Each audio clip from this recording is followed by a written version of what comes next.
விதியோட சூழ்நிலையால எல்லாரும் தண்ணியில அடிச்சுட்டு அப்படியே போயிட்டாங்கன்னு நினைச்சேன்.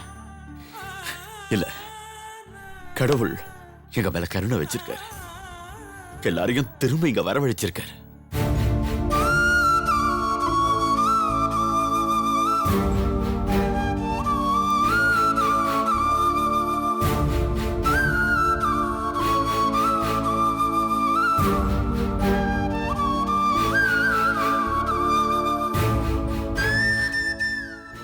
இப்பவாவது நான் சொல்றத நம்புறீங்கல்ல? இந்த குடும்பத்து மேல எனக்கும் அக்கறை இருக்குன்னு.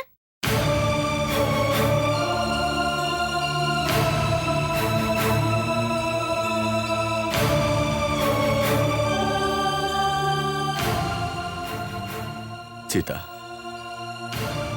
நீ உங்க அப்பாவை சந்திக்கிறதுக்கு முன்னாடி ஒரே ஒரு வார்த்தை சொல்ற. நீ அனாதை இல்ல சீதா. நீ எப்ப உங்க அப்பாவை பாத்தியோ அந்த நிமிஷத்துல இருந்தே நீ அனாதை இல்லம்மா. ஆமா,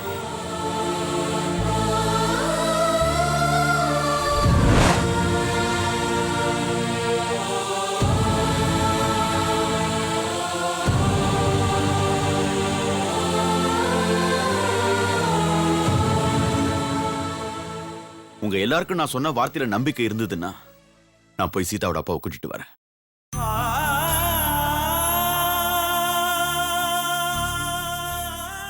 சொல்லுங்கம்மா, நான் வேணா சீதாவோட அப்பாவை கூட்டிட்டு வரட்டுமா?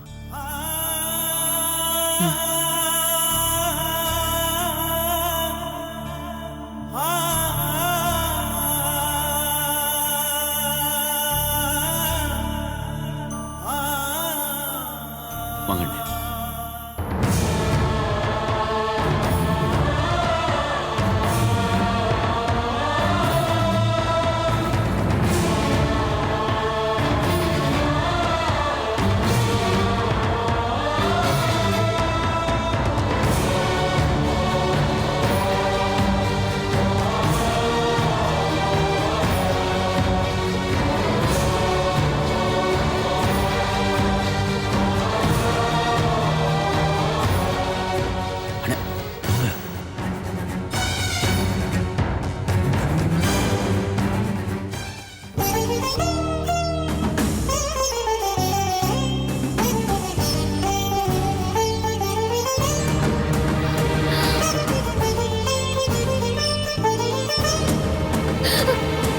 சீதா,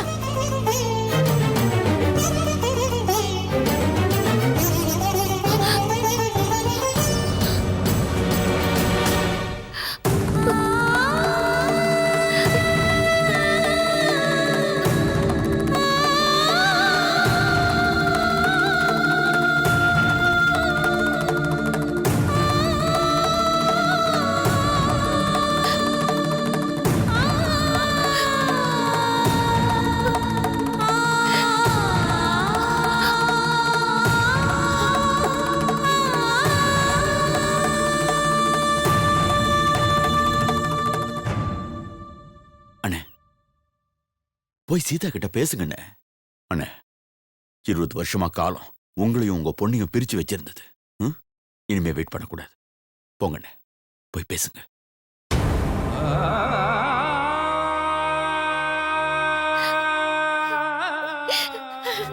சீதா, நான் உன் அப்பாடா.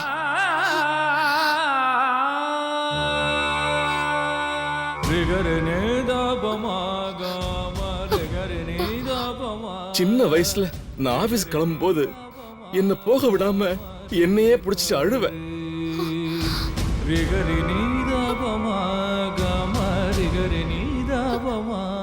அம்மா தான் உன்னை அப்படி இப்படின்னு சமாதானப்படுத்தி என்ன அனுப்பி வைப்பா. கொஞ்ச நேரம் கூட எங்களை விட்டு பிரிஞ்சதில்லடா. ஆனா காலம் நம்மளை இத்தனை வருஷம் பிரிச்சு வச்சிருச்சு பாத்தியா?